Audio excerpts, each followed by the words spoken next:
the news প্লাছক সকলোকে স্বাগতম জনাইছো আৰু মই এই মুহূৰ্তত উপস্থিত আছো হাজোৰ টিএমচিৰ মুখ্য কাৰ্যালয়ত আৰু এখন চিনাকি মুখ দুলু আহমেদৰ নাম যেহেতু হাজোত চৰ্চা হৈ থাকে এইবাৰ নতুনকৈ নৱগঠিত সমষ্টি হিচাপে যেহেতু হাজো শুৱালকুছি সমষ্টি হৈছে 30 নং হাজো শুৱালকুছি সমষ্টিত এইবাৰ টিএমচিৰ তৰফৰ পৰা যেহেতু দুলু আহমেদ ডাঙৰীয়াৰ সহধৰ্মিনী ৰৌজি আহমেদ সোণু দাসক টিকেট প্ৰদান কৰা হৈছে পোনপটীয়াভাৱে মই তেখেতৰ সৈতে কথা পাতিব যত্ন কৰিম বাইদেউ দা নিউজ প্লাছৰ তৰফৰ আপোনাক শুভেচ্ছা জ্ঞাপন কৰিছোঁ কেনেদৰে আগবাঢ়িব এই নিৰ্বাচনত নমস্কাৰ ধন্যবাদ জনাইছোঁ আপোনালোকৰ দা নিউজ প্লাছলৈকে পোনপ্ৰথমে মই ক'ব বিচাৰিছোঁ যে মোক কৃষ্ণ হাজো শুৱালকুছি সমষ্টিত আমাৰ তৃণমূল কংগ্ৰেছৰ পৰা টিকট প্ৰদান কৰিছে সেইটো মই নিজকে খুব সুখী অনুভৱ কৰিছোঁ আৰু প্ৰথম আজি টিকট পোৱাৰ পিছতে মই প্ৰথম লগে লগে মই মোৰ সমষ্টিৰ ৰাইজৰ লগত দেখা কৰিবলৈ আহিলোঁ আৰু আমাৰ দলীয় সতীৰ্থসকল আমাৰ এই বৰুৱাবাৰীৰ বাসভৱনত যিহেতু মানে মোৰ বাবে ৰৈ আছিলে তেওঁলোকক প্ৰথমে মই দেখা কৰিব আহিলোঁ যেহেতু দুলু আহমেদ ডাঙৰীয়াই যেহেতু হাজোত চৰ্চা এটা এখন চিনাকি মুখ হাজো ৰাইজৰ দুলু আহমেদ ডাঙৰীয়াও খেলিবৰ কাৰণে আগবাঢ়ি আহিছিলে আপুনি আকৌ নতুনকৈ খোজ দিলে এই নিৰ্বাচনত কি ক'ব হয় আপোনালোকে জানে যোৱা বিগত দুটা বিধানসভাতে দুলু আহমেদ ডাঙৰীয়াই হাজো সমষ্টিৰ পৰা প্ৰতিদ্বন্দ্বিতা কৰিছে হয়তো দলটো বেলেগ বেলেগ আছিলে কিন্তু তেওঁ প্ৰতিদ্বন্দ্বিতা কৰিছে আৰু তেওঁ বিপুল ভোট পাইছে যদিও তেওঁ জয় হ'ব পৰা নাই খুব কম ব্যৱধানত তেওঁ পৰাজয় হৈছে যদি কম ব্যৱধানত তেওঁ পৰাজয় হৈছে কিন্তু সেই ভোটখিনিতো আমাৰ লগত আছে বা দুলু আহমেদৰ লগত আছে আৰু আপোনালোকে জানে বিগত দুটা বিধানসভাত মই দুলু আহমেদৰ লগত প্ৰতিটো খোজতে মই সমষ্টিত আছিলোঁ তেওঁ যদি একমাহ ইয়াতে আছিলে মই সেই একমাহে তেওঁৰ লগত ৰাইজৰ মাজত মই ওতঃপ্ৰোতভাৱে জড়িত হৈ আছিলোঁ সেই হিচাপে হাজোবাসী ৰাইজে মোক আগৰ পৰাই মৰম কৰে বা চিনি পায় দুলু আহমেদৰ পত্নী ৰজি আহমেদ বা বহুতে মোক সোণু বুলি নাম জানে যিহেতু মোক ঘৰুৱা নামেৰেই মাতে ৰজি বুলি আচলতে কাগজে কিছুমান সেয়াতে থাকে কিন্তু মোক সোণু বুলি সকলোৱে জানে আৰু যিহেতু 30 নং হাজো শুৱালকুছি সমষ্টিটো এতিয়া এছচিৰ বাবে সংৰক্ষিত হৈছে আৰু মই এছচি এগৰাকী মহিলা মই জন্মসূত্ৰে এছচি সেই হিচাপে দলে মোক নিৰ্বাচিত কৰিলে যে আপুনি যিহেতু এছচি আৰু দুলু আহমেদৰ যথেষ্ট ইয়াতে হাজো সমষ্টিত সবল ভূমিকা আছে তৃণমূল কংগ্ৰেছৰ দলীয় টিকটটো মোক প্ৰদান কৰিলে আৰু সেই মৰ্মে মই আহিলোঁ হাজোবাসী ৰাইজৰ শাসকীয় দল প্ৰকাশ দাস আৰু নন্দিতা দাস আছে কংগ্ৰেছৰ ফালৰ পৰা আৰু যিহেতু অগপৰ ফালৰ পৰা প্ৰকাশ দাসক দিয়া হৈছে কি প্ৰত্যাহ্বান জনাব তেখেতসকলক প্ৰত্যাহ্বান বুলি নহয় কাৰণ চাওক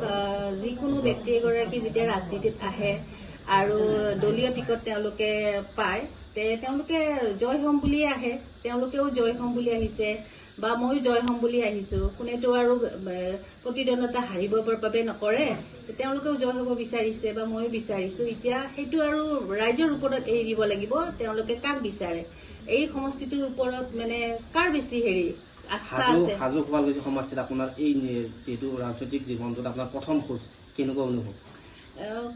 মানে মই আপোনাক মানে শব্দৰে ব্যাখ্যা কৰিব নোৱাৰো প্ৰথম আজিলৈকে মানে এই পৰিৱেশটো মই পোৱা নাছিলো যদি মই আহোঁ দুলু আহমেদৰ লগত তেওঁ কেণ্ডিডেট থাকে মই তেওঁৰ পত্নী হিচাপে আহোঁ তেওঁক ৰাইজে মৰম দিয়ে কিন্তু আজি যিটো মানে আমাৰ ৰাইজৰ মৰম বা আমাৰ দলীয় কৰ্মীখিনিৰ মৰম মোৰ প্ৰতি দেখালে মই সঁচাকৈ খুব মানে ক'ব নোৱাৰা এটা মানে ভাষা নাই যে যিখিনি মৰম দিছে মই খুব মানে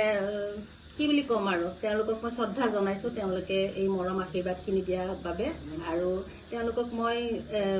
মানে অনুৰোধ কৰিছোঁ যাতে তেওঁলোকে এই মৰমখিনি মোক আগন্তুক দিনলৈকেও ৰাখে আৰু মোৰ হৈ তেওঁলোকে লাগি ভাগি দিয়ে হাজোৰাবাসী ৰাইজে যাতে মোক মৰম শুভেচ্ছা দি পেলাই এই সমষ্টিটোৰ পৰা বিধায়ক বনোৱাত মোক সহায় কৰে দুলু আহমেদ ডাঙৰীয়াৰ লগত আপুনি হাজোলৈ অহা যোৱা কৰি আছিলে যোৱাটো কেইবছৰ অহা যোৱা কৰি আছিলে